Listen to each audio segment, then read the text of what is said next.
All right. Okay, so welcome everyone to BSH Spiritual Healing Center. We respect all religions and all spiritual traditions. We are a non-denominational center, but we do study the studies of the books from Allan Kardec, the one who codified Spiritism for all of us. And before I explain a little bit more, I would like to ask our dear brother Dave to do our opening prayer. Dave, are you available, friend? Yes. Lord, we thank you for this opportunity to join together and pray and learn.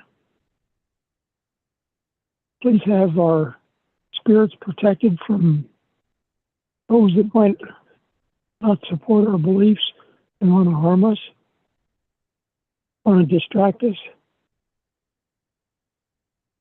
Give us the guidance that we need to apply all that we're able to pick up and have the courage to use it and the persistence to keep doing it as we move forward in our lives in the day-to-day. Thank you for all the wisdom that has been brought into has been made available to us. Guide us to use the main things that we need and look to perceive more of what you want us to be working towards. Thank you to all the people of our group. Bless those who couldn't make it today. Thank you to the people in Spiritism who've done all the work through the years to put our package together, the people that translate, and many of the people in Brazil. Thank you to the spirit guides that give us the insight that we need to keep learning. We thank all the mentors of our group, Dr. Paulo, Dr. Bezetta, Sister Sheila, Joanna DeAngelis. Thank you to all the people here. Please give us the courage to keep focusing where we need to be, not be distracted in the things that we have no control over. We just pray for your guidance and the outcome that is best suited for everyone on the planet. So be it.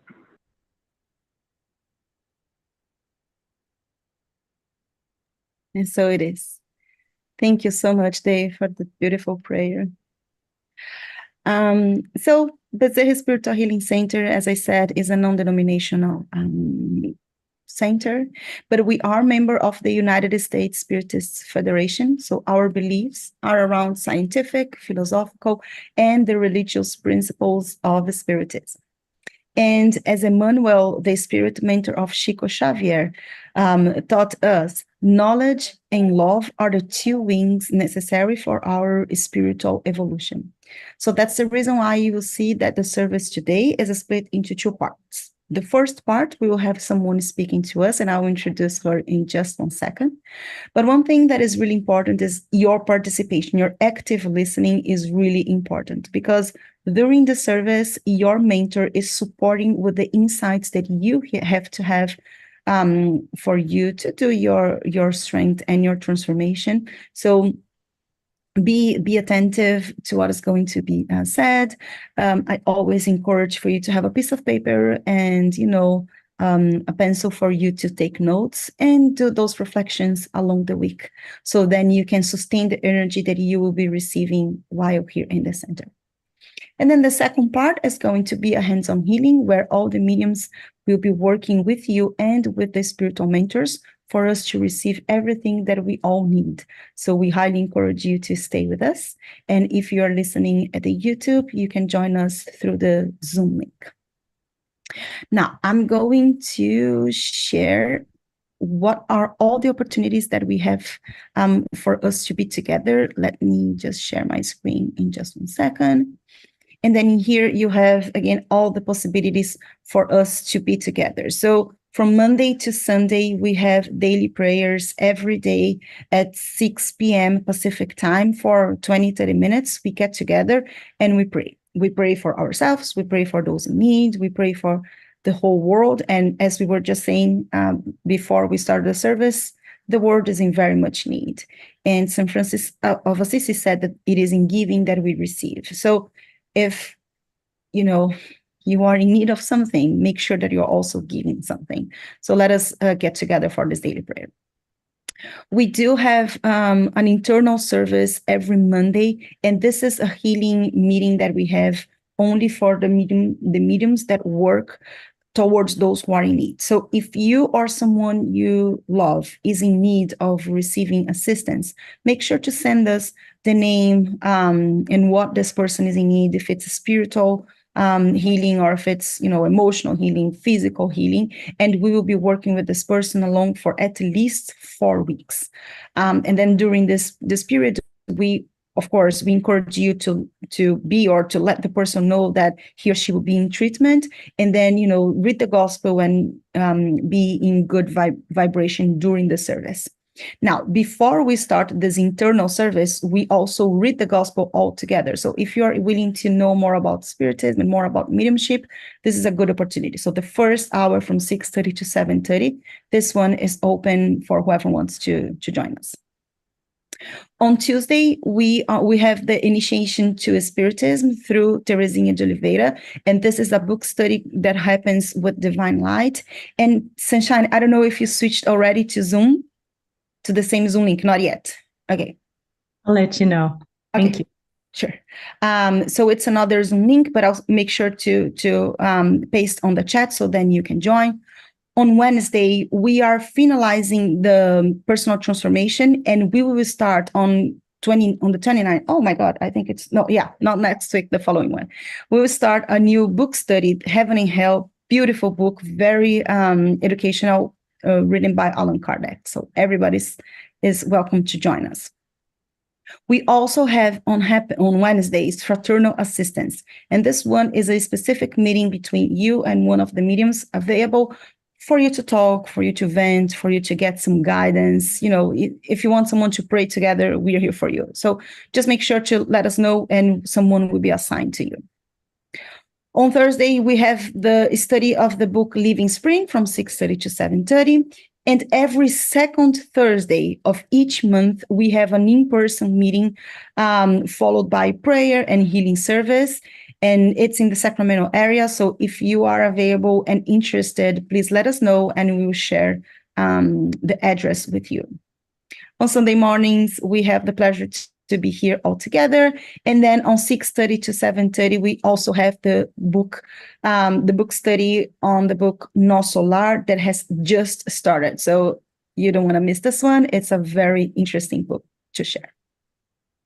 All of this information are also available at bshcenter.org. So if you have any question or if you want to recap any part of this, you can go there. Now, I'm going to introduce you, for those who still don't know Sunshine. Sunshine, she has been a seeker all of her life, which culminated in her finding her spiritual home through Spiritism 15 years ago. She's a founding member of BSH Spiritual Healing Center in Perry, California, and the founder of Divine Light Spiritist Center in Nevada City, also in California. And today she will speak to us about healing and self-healing. And it's a brief summary of the book by Andrea Moreira. And I'm very interested to see that. So, sister, please feel welcomed. And thank you so much for being here today. God bless you. Thank you so much for your beautiful introduction.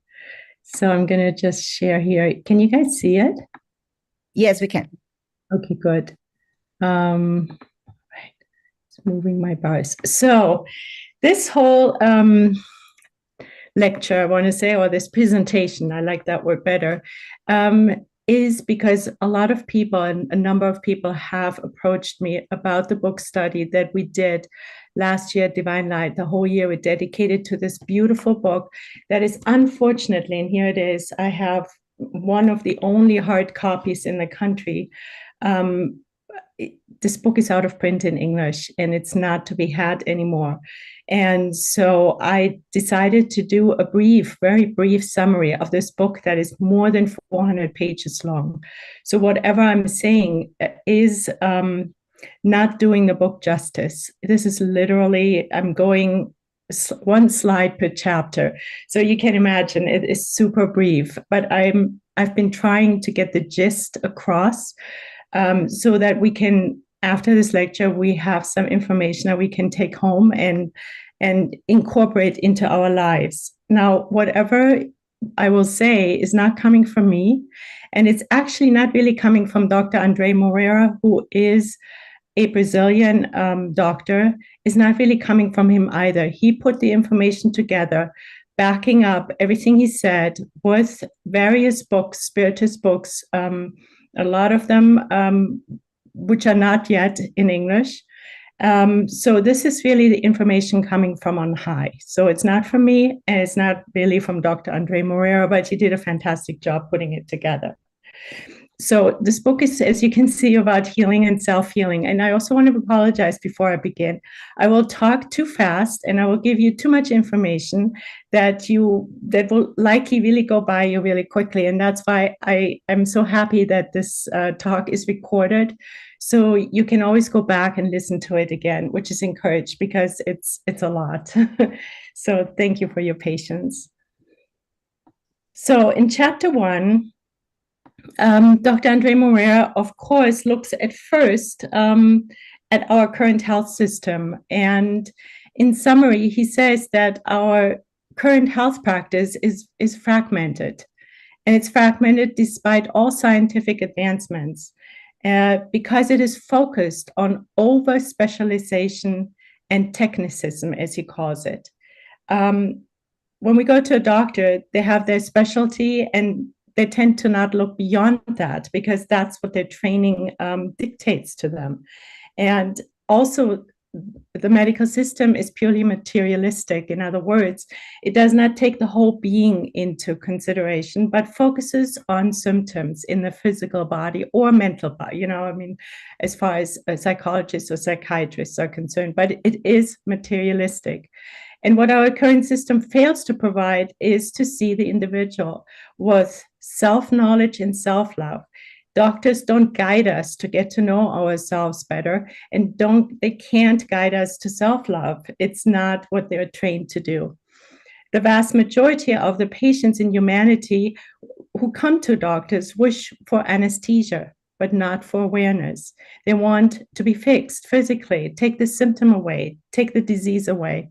So the approach is from the outside in. It is not breeding self-awareness or self-regeneration. Modern medicine does not know yet how to base itself on the immortal spirit to build true health. And this is a quote by Dr. Bezerra de Menezes, a spirit doctor. So this is really important that it is not able to, it does not base itself on the immortal spirit and does not build true health. To remove symptoms does not mean we're healthy yet, necessarily, right? So this is chapter 1. Chapter 2, he touches on reincarnation. He says that the freedom that God granted us in terms of free will is gradual. And the more free will we receive throughout our evolution, it brings with it responsibility of choice. You are free to sow, but the harvest is compulsory. So this is super important to notice that whatever we think, feel, speak, and act out in our many lifetimes, it's not only in this lifetime, are like seeds we put in our garden of eternity, immortality. And as we know, as a gardener, whatever seed I put in the garden, that's what I'm going to harvest. There's no way around it. If I put thistle seeds into my garden, I'm getting thistles, not apples. And then he says something really interesting. The freedom granted by God is actually only to love. So we think we have all this free will to do this, that, and the other, but ultimately what it simmers down to, and this is a little bit of a hard concept to understand, is that we're actually only given free will to love Why is that? Why would he say that? It is because the minute we deviate from love in any form or shape, we will be redirected. It's kind of like a net of divine laws that catches us. And those seeds that are non-loving, I want to say, for lack of better words, the harvest is compulsory. And through this, we will be redirected back to love, ideally, over the millennia of our tons of lifetimes. So this is really super important to keep that in mind. We actually only have free will to love. Health and disease are certificates of the level a human being is identified with God's law. So it's not coming from me, okay? So it's like, we don't want to sit back and judge ourselves. That's not what this is meant to help us with. It is just to see where we need to get to know ourselves better, right? We need some work on some area when we have manifest an illness in one form or another. And of course, the picture is always bigger as this lifetime. So all of this gives us cues, and it gives us the resolution as well. So please bear with me. So then in chapter 3, health and disease, I have these little windows over it, from the medical spiritist perspective. So now we're looking what spiritism offers us. So it's the healing is the path back. The path back to health is through loving God. Now, okay, the minute we hear that, we may just look and, okay, God out there, right? But it is really loving ourselves and loving our neighbors. Why is loving God equal to loving ourselves and our neighbor? Because we're children of God. The God seed lives in us. We are God. God is us. We're evolving to be more God-like. We're practicing the divine laws.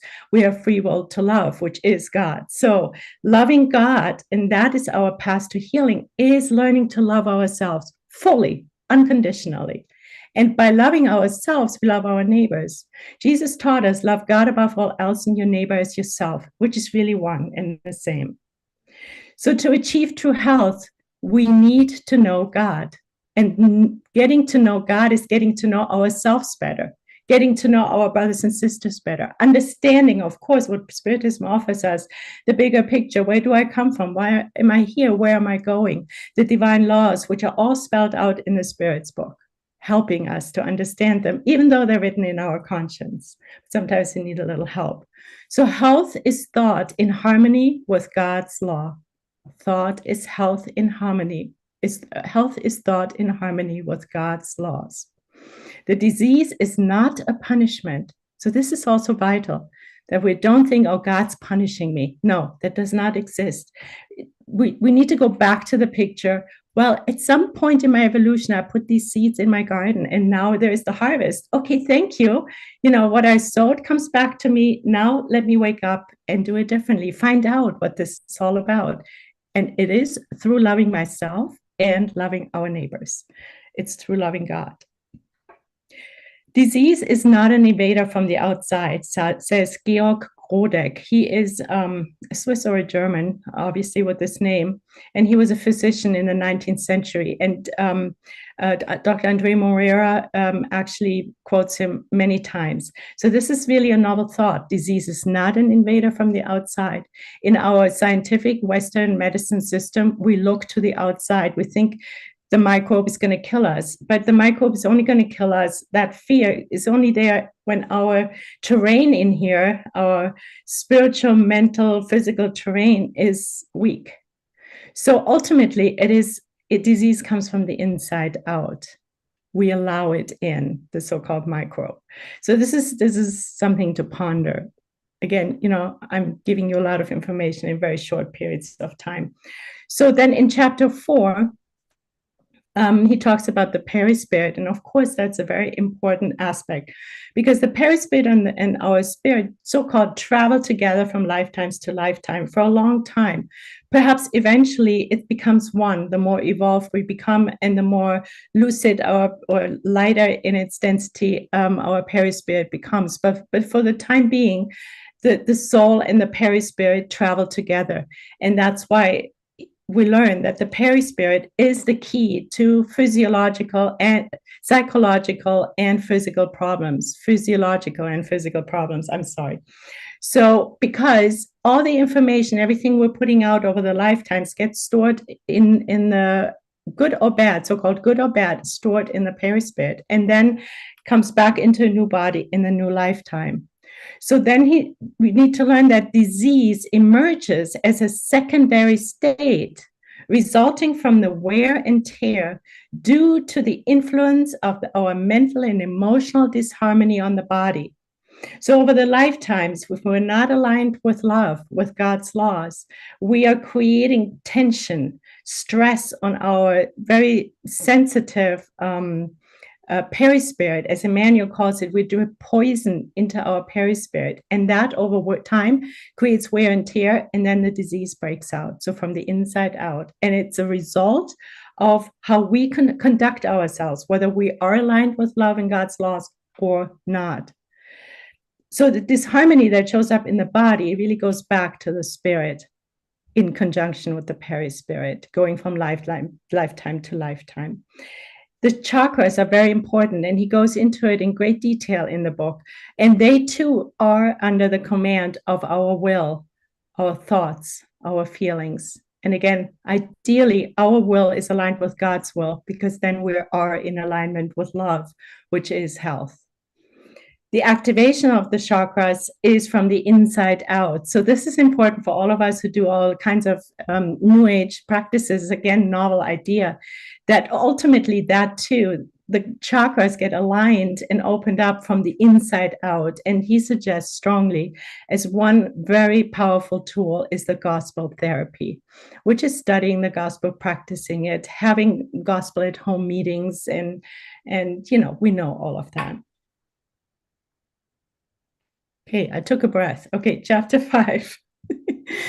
So chapter 5, hold on, I have to move my little windows again to see what it's all about. Oh, it's the action of thought upon health and disease.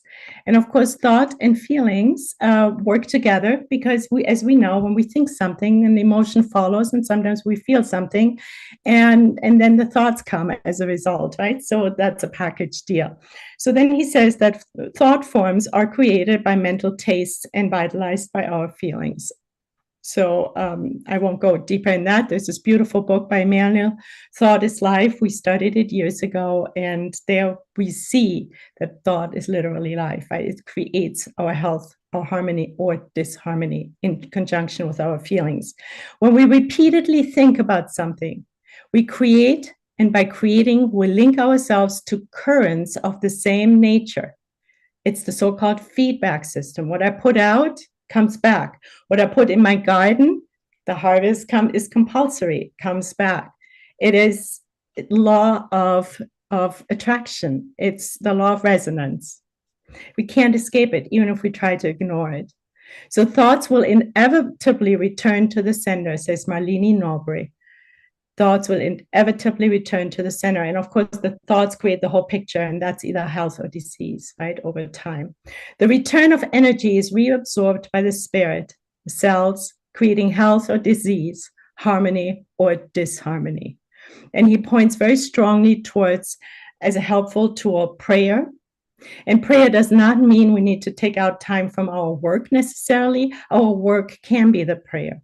And Emmanuel talks about that very clearly again in the book Thought and Life, expanding the concept of divine prayer.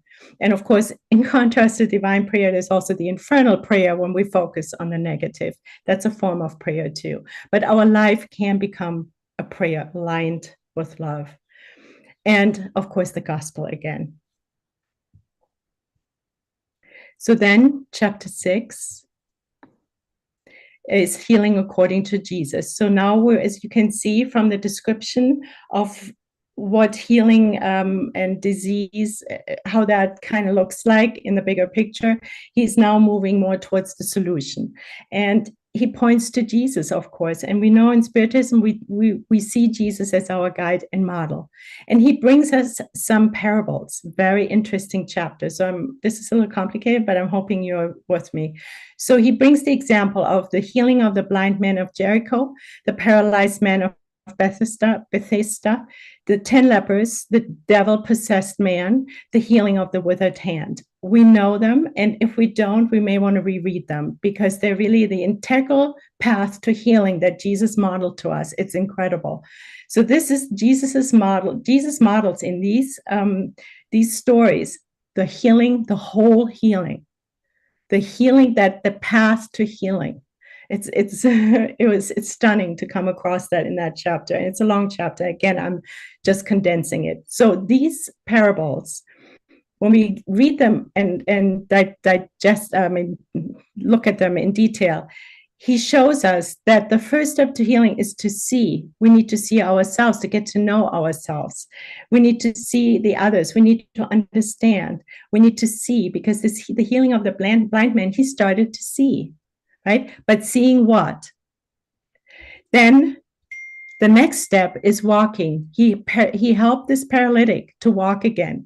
Once we see and understand the bigger picture, and particularly ourselves, right? Know thyself. And by that, we get to know God. We start walking. And hopefully we're walking aligned with love. Then the next story is the 10 lepers.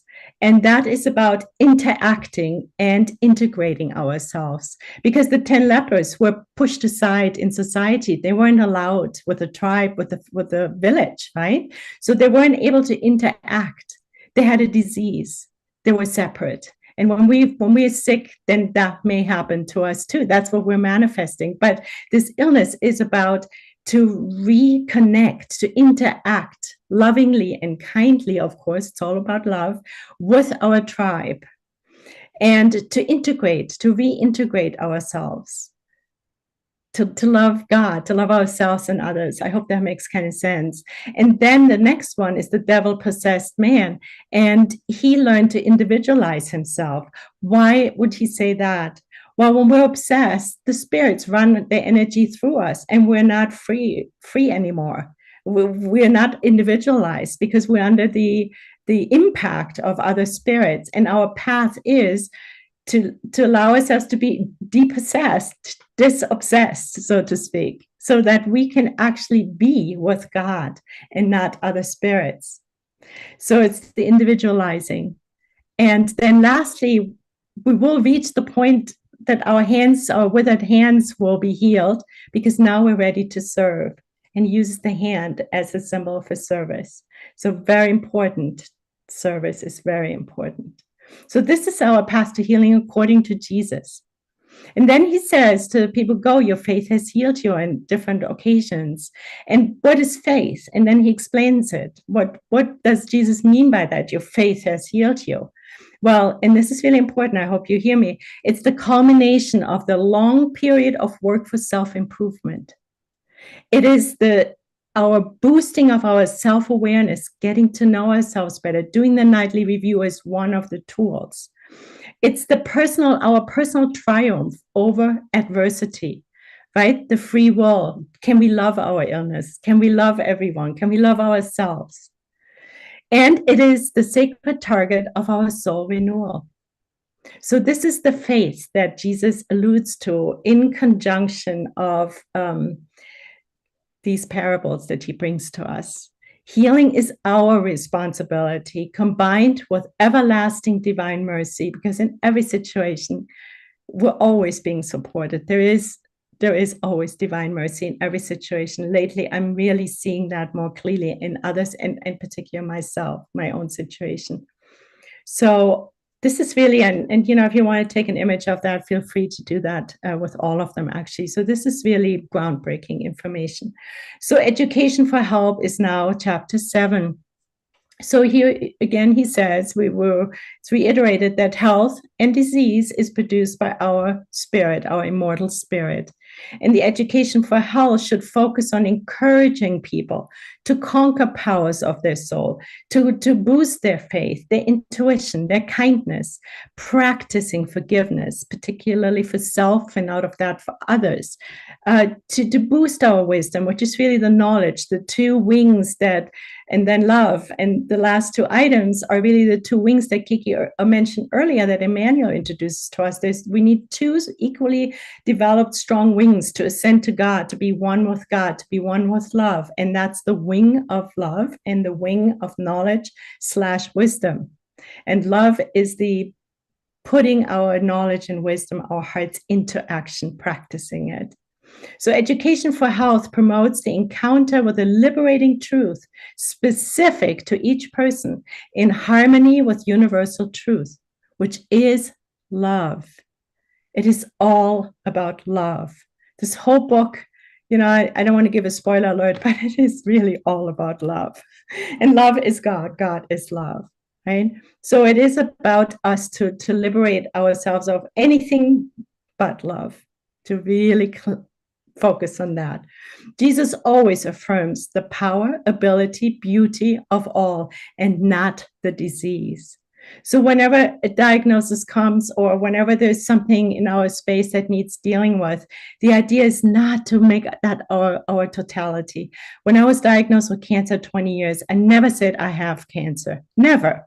I was diagnosed with cancer, and that had a big question mark for me. I did not become one with it. I'm not disease. This is for me to do everything we've heard so far, right? To look to Jesus, to look more to love. Chapter 8. So now he talks about the doctor or therapist as healer. So we began, chapter 1 was Western medicine is very specialized and is not capable yet to see the whole picture. We're moving there, but right now we're still where we are at. And here he's very clear and says the therapist is not itself a healing. So for us to look to the outside and expect this magic is not really the path to true healing, because illness comes from the inside and the healing comes from the inside out, right? So of course, it doesn't mean we can't hire help. That's not what I'm trying to convey here. But it's like we need to see the therapist for who they are, they're not the healing. The true therapist encourages true healing of the soul. It gives us the responsibility because it lies with us and no one else. The therapeutic process is a trip into the heart to find the source of disease. Now look at the spelling. And that's from the book, not for me. So it's a trip into the heart.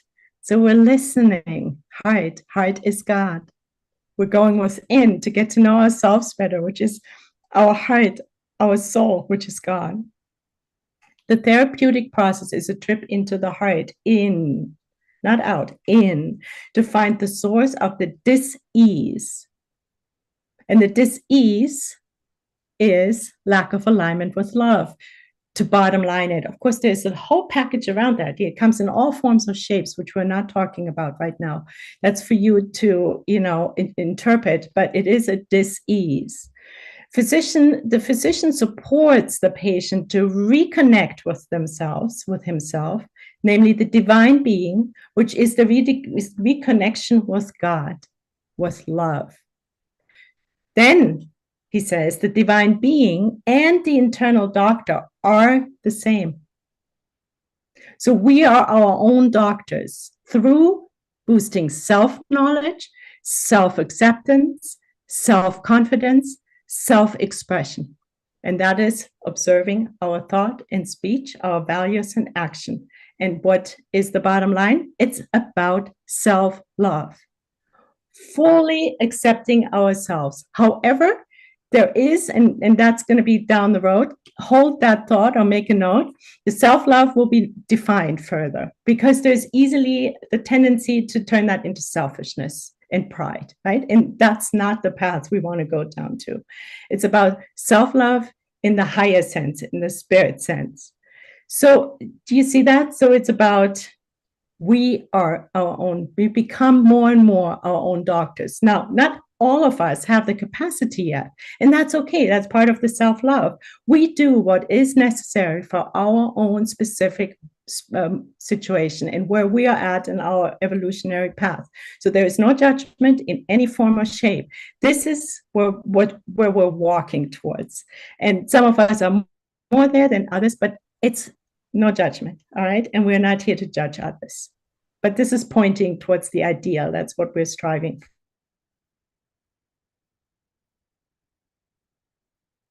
for. It's the hands, the healing of the withered hands, the charity as a healing power of the soul, not to be overlooked. Those who make an effort to love, bringing benefits to the community, have increased protection and mercy on recovering their health. And the love for others comes from loving ourselves.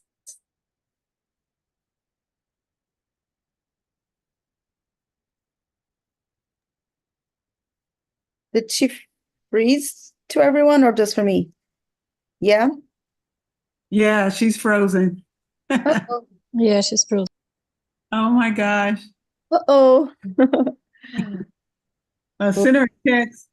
Yeah, I'll call her. Okay. That's a very intense presentation. Yeah. A lot of, well, a year and a half of information. Yeah, amazing. But the key word, love. So true. Is that All Vanya? all we need is love. There she Love. is. There she go. Welcome back, Sunshine. You're muted Yeah. and frozen again. And froze again. How about that? She must got some wind going on out there. Yeah. Breathe, Sunshine. Breathe. Ah. Relax. Hello, Charles. Yeah. Breathe, Sunshine. Relax. Love.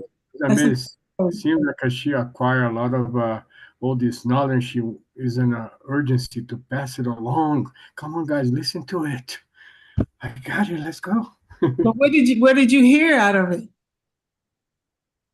Oh, I heard every single word, and it's resonating very deep. I really appreciate the interpretation. I'm going to reread that book again. Yeah. Yeah.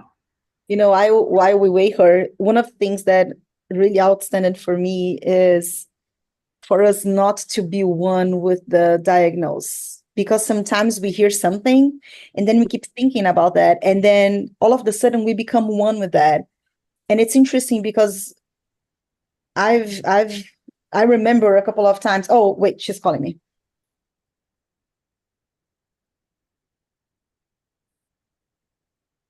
That's so true. Don't be one with it. That's how she got through, cancer. Absolutely refused to be one with it. Yeah. Yeah, there's a lot of insight in that book and that information. It's amazing. You have that book, Charles? I do, but in Portuguese. Yeah. The only way you can get it. Yeah. By the way, everyone, we received word this week. I may have posted it. The Devalda movie is going to be available in January. Mm-hmm. On YouTube. Mm-hmm. Meaning for free. Mm-hmm. And now, do we have any information on why the book is not available in English? They state go ahead. The book that Sunshine is talking about, he said it's just out of print. They didn't say why. It's not any kind of censorship or anything like that, is it? Oh no, there may be a family issue, but I doubt it. They ran out of the initial printing, and nobody's ready to bite the bullet on another one. Right. Well, I'm sure with presentation like this, she lost internet. I told her to join us. I told her to join us by her phone. We won't see the PowerPoints, but in Brazil we don't have PowerPoint, so I'm sure we can manage that. And then she will continue talking to us. So unless she sends it to you. Yeah, kind of. She was like, "Yeah, I don't know why this is happening. I lost internet," and I was like, "Yeah, maybe you can send me the PowerPoint." And she said, "I don't have internet," so we were just chatting. Oh, that's true, huh? How could she send it? Well, she could send it by her phone. I don't know if she has it on her phone. Maybe it's only on the computer. Gotcha. Yeah. Wow. Must be So windy. as I was saying, I remember that during our meditation, many times I see the mentor saying for us to visualize that we are one with God, right? Whenever we receive the energy and visualize one being one single bright light as one with God. And I thought it's very, very interesting because, like we can keep this thought on us, or if we do not pay attention, we will be one with the disease. So I found that interesting. Mhm. Yeah, she mentioned in part of the presentation that loving God, okay, the only freedom that we're granted by God is to love, and loving God. Yeah, Okay, there she is. Mhm. Sister, you are on mute.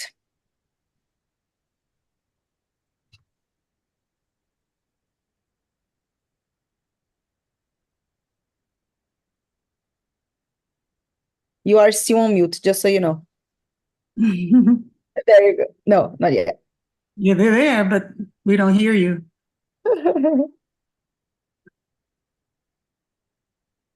I know it's really hard to unmute yourself on that phone, I tell you, especially if you don't do it all the time.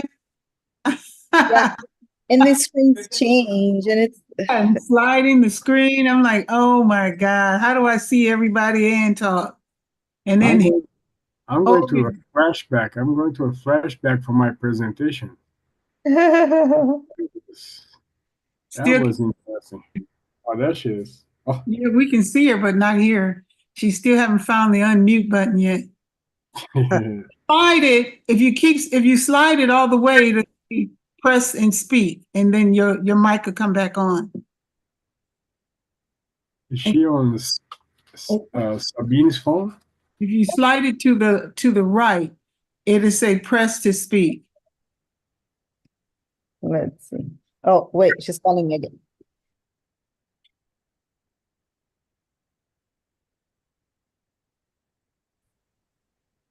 Okay, so we have to go. Let's go about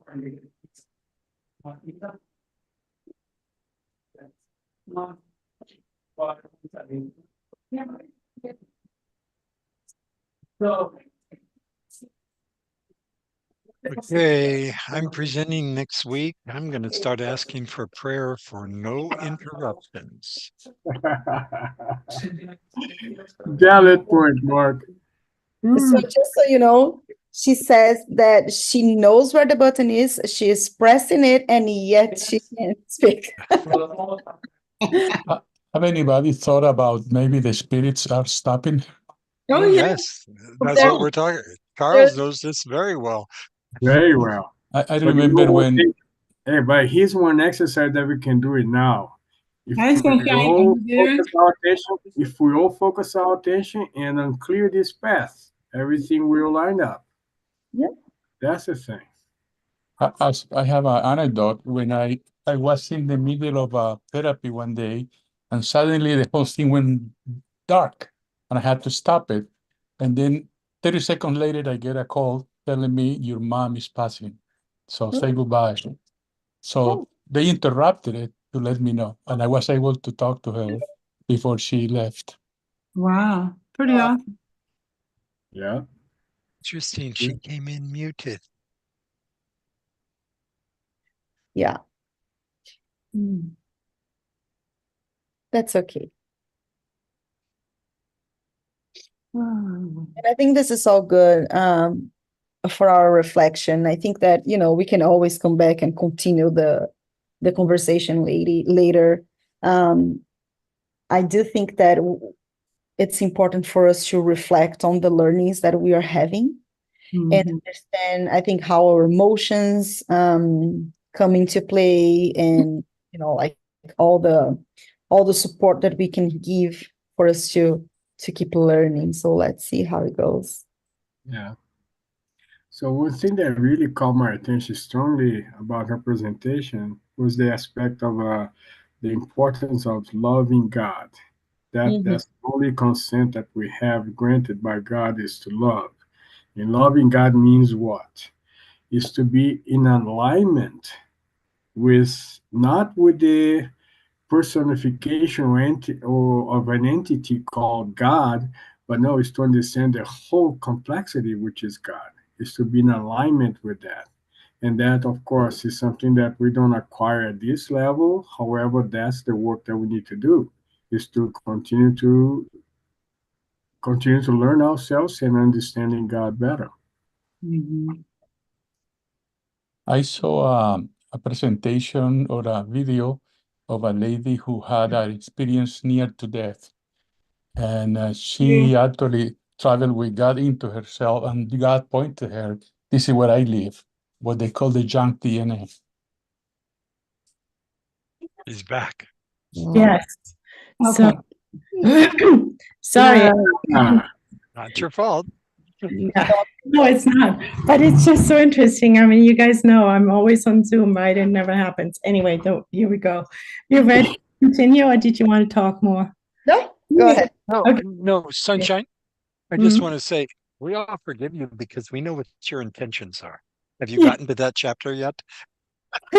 Exactly. Are you still recording? Yes. Yes. Okay. So, Yeah, the whole experience. so we talked about charity, right? So when a person strives to reconnect to love, the essence of life, that is the key moment of healing.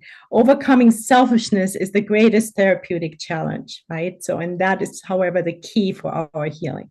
Helping others creates help for ourselves. It's the perfect immunology for our inner life. Helping others means we're helping ourselves. So nothing ever gets lost, even if people are unappreciative of us.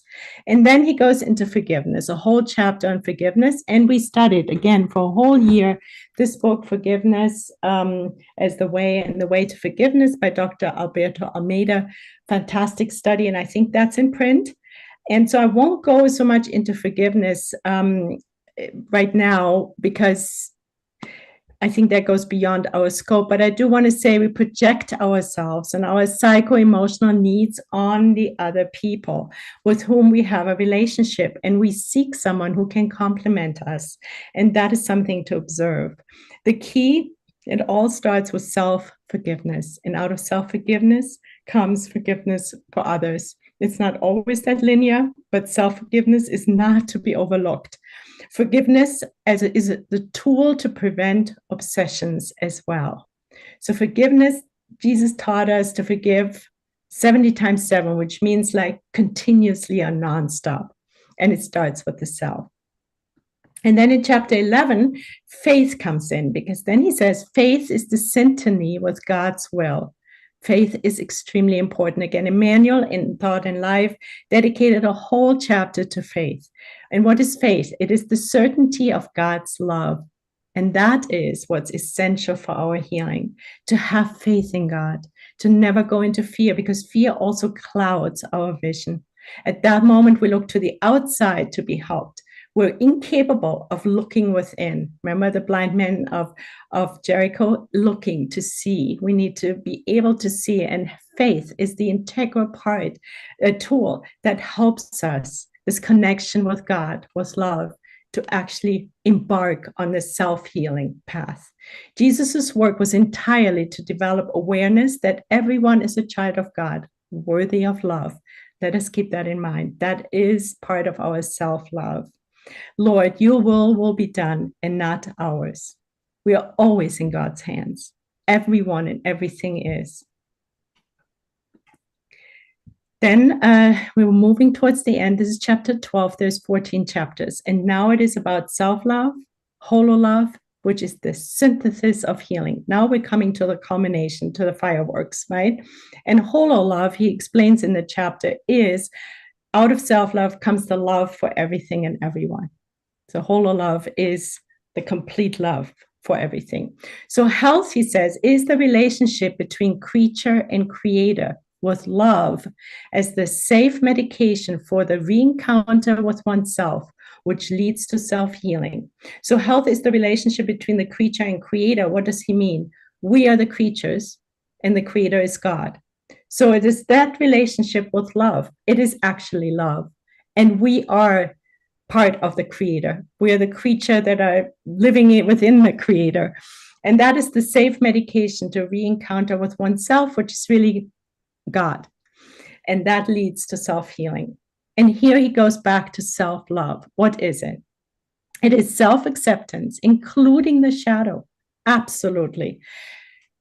I think it was on Monday when the mentor came to me said, stand tall in your imperfections. It's not with pride and saying, oh, I'm perfect, not on that level, but it is with love. We fully accept ourselves, including warts and all, so to speak. But we know while we are on the path to our developing our virtues, of our inner transformational path. So self-acceptance, self-forgiveness, super important. Development of the virtues through self-improvement, appreciation of self. And all of this is the base for self-love, and that is self-knowledge. So now, I said earlier, hold that thought of self-love. Now there's a difference between self-love and selfishness, vanity, pride, and arrogance. And here on this planet, we easily go to that side, and we need to observe that. But here he helps us again. He says that self-love is really, the true self-love is centered on the higher self. It's the preservation of our boundaries. It's the prevention of abuse. It's the accomplishment of duties to our neighbor and ourselves. It is humility. Humility is awareness of our personal worthiness. It does not impose its truth on others or violate consciences. And that is actually the definition of freedom in the Spirit's book. Jesus rebuilt self-esteem. He said, you are God's. And that's not because now my head is so big and I can't get through the door. No, it is, I'm part of God. It's the God seed in me. Getting to know myself is getting to know God. Jesus eliminated guilt and unworthiness. Remember the story of the stoning of the woman, right? He didn't shame anyone. Healing of the soul is in the development of self-love. Healing of the soul is in the development of self-love, and that leads to whole love, to the complete. We can love and accept everything and everyone. The Spiritist medical practice is the gradual ability to exert self-love and whole love as the ultimate objective and a sign of the healing of the soul par excellence. So love, rooted in self-love, is the key. It's so simple, and yet we know how difficult it is. We're only here after probably millions of lifetimes, but we're continuing. So this is a recommitment, reiteration of our path. Then in chapter 13, he talks about the Spiritist medical therapy. And this is super important. Again, this can be our recipe for success. He says, number one is prayer. Number two is the fluidic therapy, the hands-on and water healing. It's the disobsession therapy. And fourthly, the gospel therapy. So the objective of the spiritual healing is to provide relief to the body while the soul is educated. So it takes these both sides that are vital. Relief to the body while the soul is educated. And all in the container of self-love and love, which is God. So prayer, we know. Then the healing of hands over the sick is a transfusion of energy that changes the cellular field. Water, due to its molecular elements, it is the element that absorbs and conducts the bioenergy given to it. When magnetized and ingested, it produces organic effects consistent with the fluid for which it is a carrier. And that is what Dr. BSH said. So water is vital. Disobsession is vital for the healing of the sick, since the mental and emotional connection to disturbed spirits inhibits the germination of virtues. Remember, it's the individuation. It's now we're actually one, we can't be one with God. We don't have a spirit take over anymore in the parable on Jesus's path to healing. The gospel stimulates renewal of thoughts and values. So these are our tools that we as spiritists or followers of spiritism have at our availability. And then the gospel therapy or the gospel at home is supported by the help provided by the spiritual world to all individuals interested in their physical and moral improvement. It's beautiful. We have all the tools. We don't have to spend money, nothing. We have all the tools. All we need to do is love, really, right? So to wrap up, in the book, this is a quote: "A real cure will only occur from the inside out, from the core to the transient form."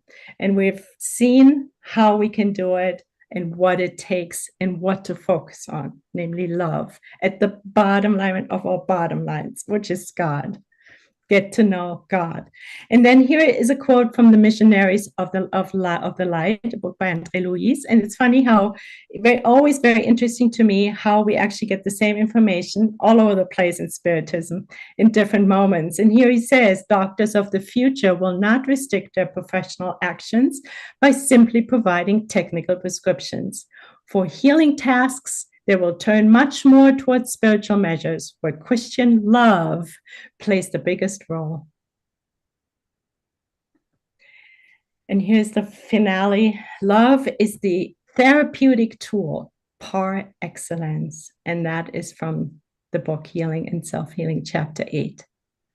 So we have everything we need, dear friends. That's really the good news, is just love. Of self and others. It sounds so trivial, right? It's a daily, it's every second of the, but at least we know, right? We know the path, and now we can practice. So thank you so much for your patience all around. Thanks. Thank you so much, sister. It is such an interesting book. I didn't have the opportunity to follow the study with you all, but I'm so interested to read it all. And I appreciate the work that you did on just sharing with us everything. I have so many insights for me to think, because, like, I think, as you said, it sounds trivial, and yet we are always facing so many things that we create ourselves. And I think it's interesting that we always come back to it and be humble enough for us to reveal something on us, right?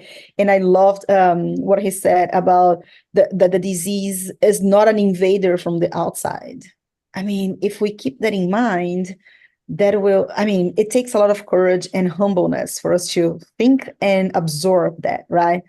Because, like, we always want to think that we are doing our best, but again, there's so much involved in all of that. So thank you so much, sister. Thank you.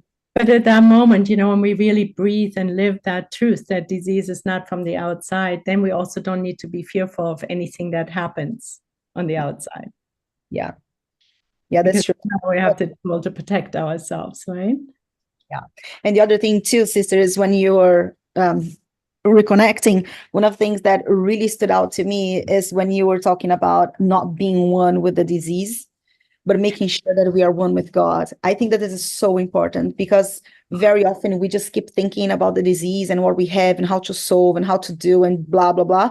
And all of that makes us one with the disease, instead of, like, I'm not saying for us to negate, like, it's not for us to deny. I mean, you can at some point, but not accepting that as part of us. I think that, and I think that also goes through the whole healing, as Jesus said. First of all, see, walk, interact, and serve. I think that this is, yes, yeah. Thank you. Yeah, and if we become, let's use cancer. Yeah, cancer. I have cancer. That's an infernal prayer.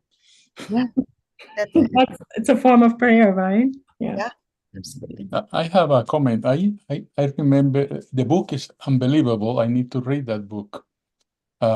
One thing that somebody pointed to me is that Jesus never said, I cured you. He always said, your faith has saved you. Yes. So it's ourselves with our faith that we. And then I remember also the Sermon on the Mountain. He said, if you had the faith of the size of a seed, mustard seed, you will ask that mountain to move from here to here, and the mountain will move. So faith is so important.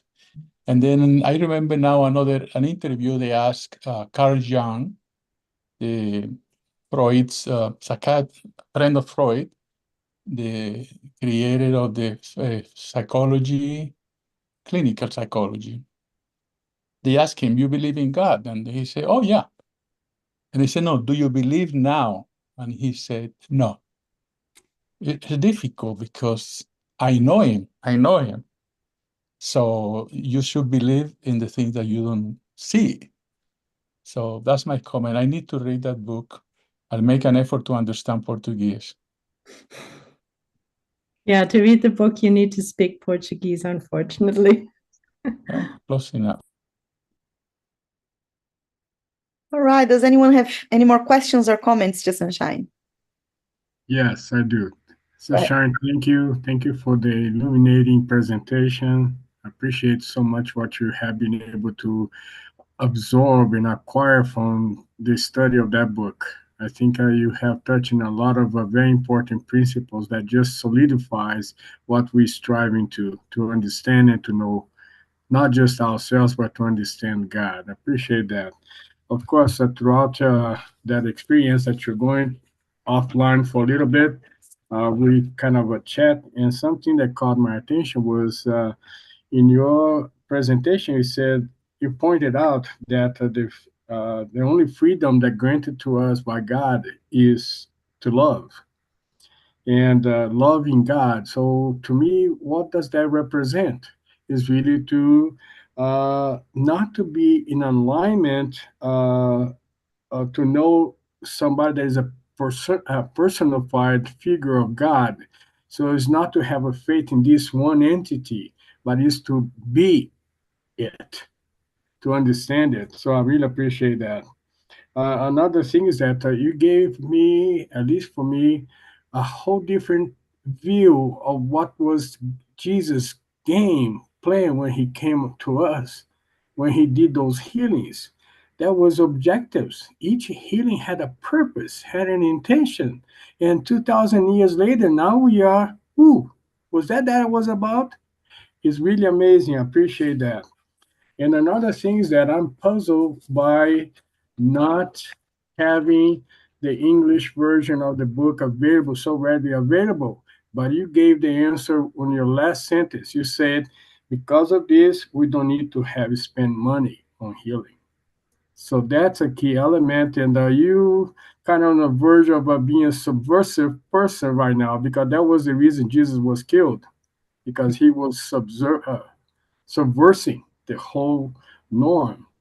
So now I understand. I'm glad that the book is available in Portuguese and we're going to be translating somehow. Thank you. Very Yeah. good. I appreciate that. Yeah, it is actually translated. And I talked to Dr. Andre Moreira before we did the study. I wanted permission that I could send out copies.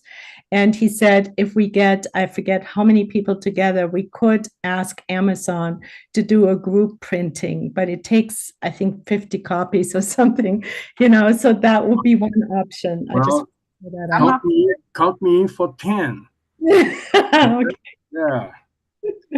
Yeah.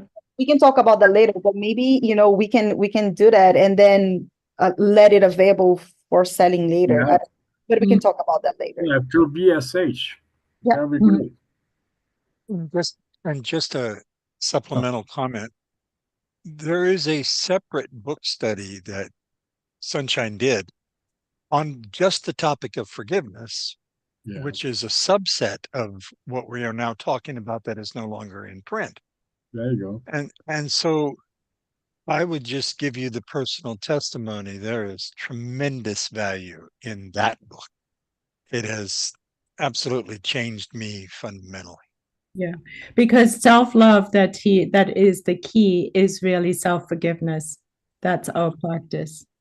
So they're like recipes, all of the teachings is like recipes to figure out for you to use to make that change you need, Just a footnote. Spiritism was not allowed to enter the United States and other countries because of that. Because there's a group of people that really select what's allowed. For a long time, what's the name of Karl Marx book, The Theory? Oh my The goodness. communist book, communist work was not allowed because, it's going to subvert our society. So don't allow this knowledge to come in. And that's part of the problem. But now we are glad that we're overcoming because we are at new times. At the Right. Capitol? I'll shut up right now. Now, the But key is to really apply this in our lives, right? Yes. When being faced with a physical, mental, emotional challenge, to use these tools and go within and not go into fear. Ideally, this is the ideal picture, and reach 100% to the outside for the solution, right? So that is the practice of love and self-love. Yeah. Right? And that's challenging at times. Anyway, okay. Thank you so much.